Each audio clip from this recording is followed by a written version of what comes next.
Gut,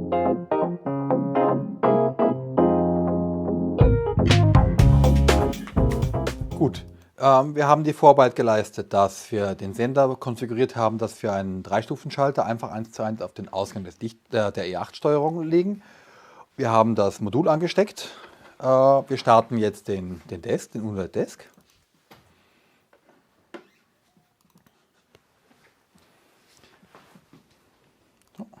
Suchen uns die 8-Kanal-Steuerung raus. Man sieht bei der 8-Kanal-Steuerung, dass es da mehrere Ansichten gibt.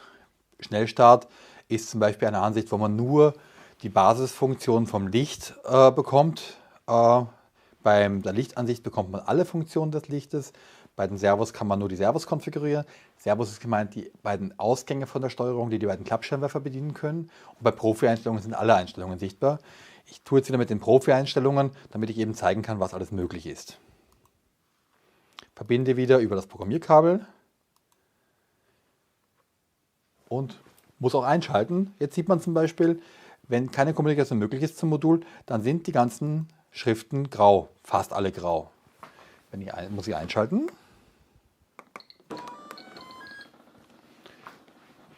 Dann werden die Schriften weiß, weil eine Kommunikation aufgebaut worden ist und alle Sachen sind jetzt lesbar.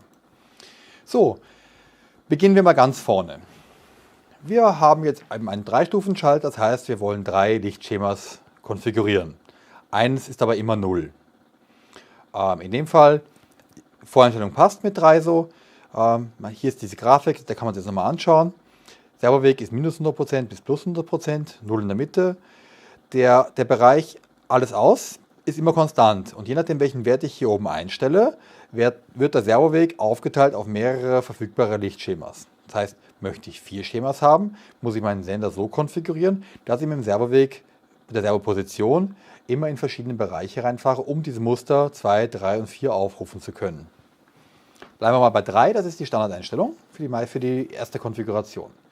So, jetzt gehen wir auf Lichtschema. Sind jetzt im Schema alles aus? Klar. So, dann konfigurieren wir unser erstes Schema. Ich wähle mal Schema 2 aus. Das kann ich jetzt hier machen oder ich mache es gleich über den Sender.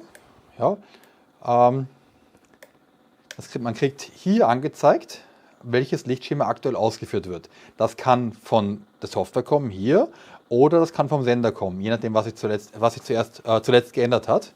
Ich mache es mal vom Sender aus, schalte hier Lichtschema 2 ein. Da passiert jetzt irgendwas, was voreingestellt ist. Wenn man so verkabelt, kann man das nutzen.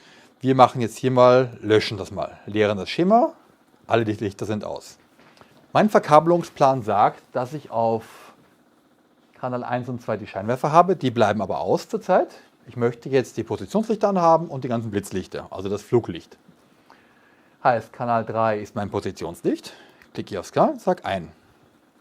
Lichter gehen ein. Kanal 4 sind die Blitzlichter am Flügel. 4. Da möchte ich jetzt haben einen doppelten Strobe.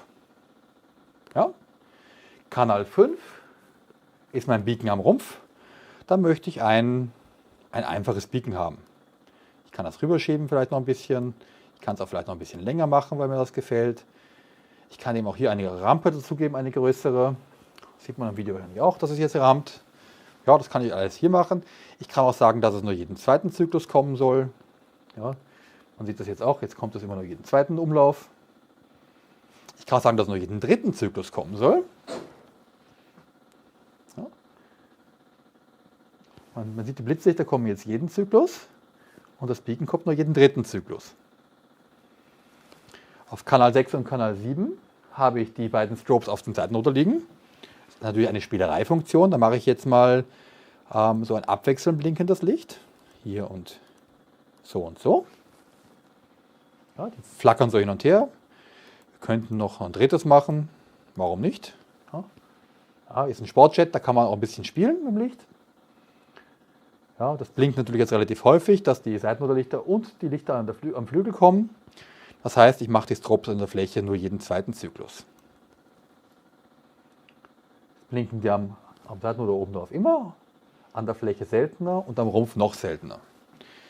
Kanal 8 sind unsere Taxischeinwerfer, die sind auch aus in diesem Fall.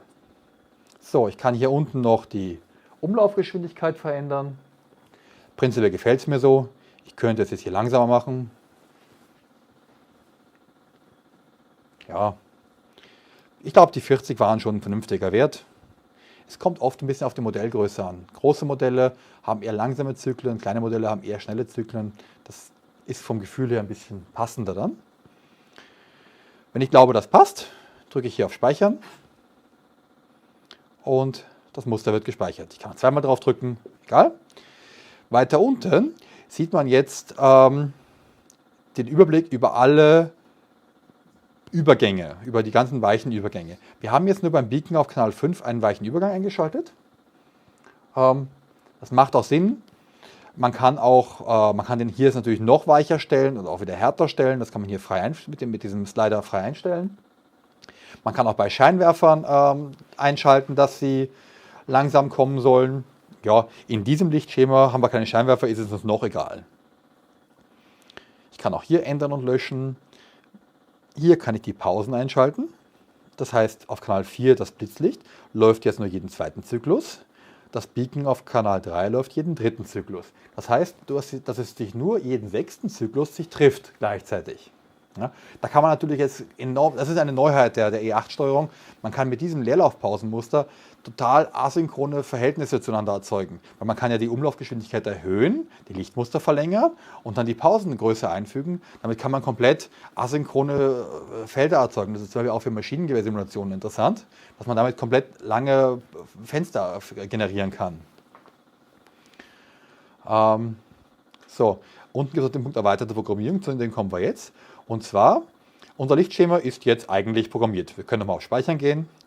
Speichern ist überall der gleiche Button. Es ist immer das ganze Lichtschema gespeichert.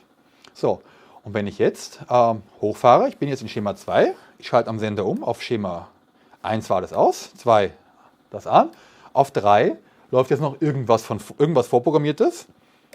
Das heißt, ich bin auf Schema 2, möchte jetzt auf Schema 3 programmieren. Ich gehe hier unten auf den Button, auf Schema 3 kopieren. Jetzt überträgt er alle Einstellungen auf Schema 3, dass ich auch aufrufen kann. 3. Man sieht hier oben, Schema 3 ist jetzt aktiv. Das sind jetzt die gleichen Muster, die ich in Schema 2 gehabt habe. Und je weitere, diese jetzt nur noch um die Scheinwerfer. Ein und ein. Hier kann ich zum Beispiel auch sagen, eine große Rampe, damit die Scheinwerfer langsam reinfahren. Speichern. Wenn ich jetzt umschalte, ja, so. Jetzt sieht man einen Spezialfall, jetzt fährt das hoch und runter. Das ist deswegen ein guter Punkt, dass das passiert, weil wir in Schema 3 eine Rampe drin haben, in Schema 2 aber nicht. Das heißt, wenn ich auf Schema 2 runtergehe und auch hier die Rampe reingebe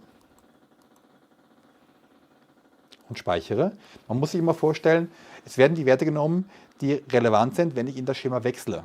Wenn ich auf Schema 3 die Rampe habe und in Schema 2 keine Rampe habe, sind die Werte undefiniert im Übergang. Alles Wesentliche haben wir gesagt. Und ich glaube, damit könnt ihr jedes Modell jetzt gut selber programmieren.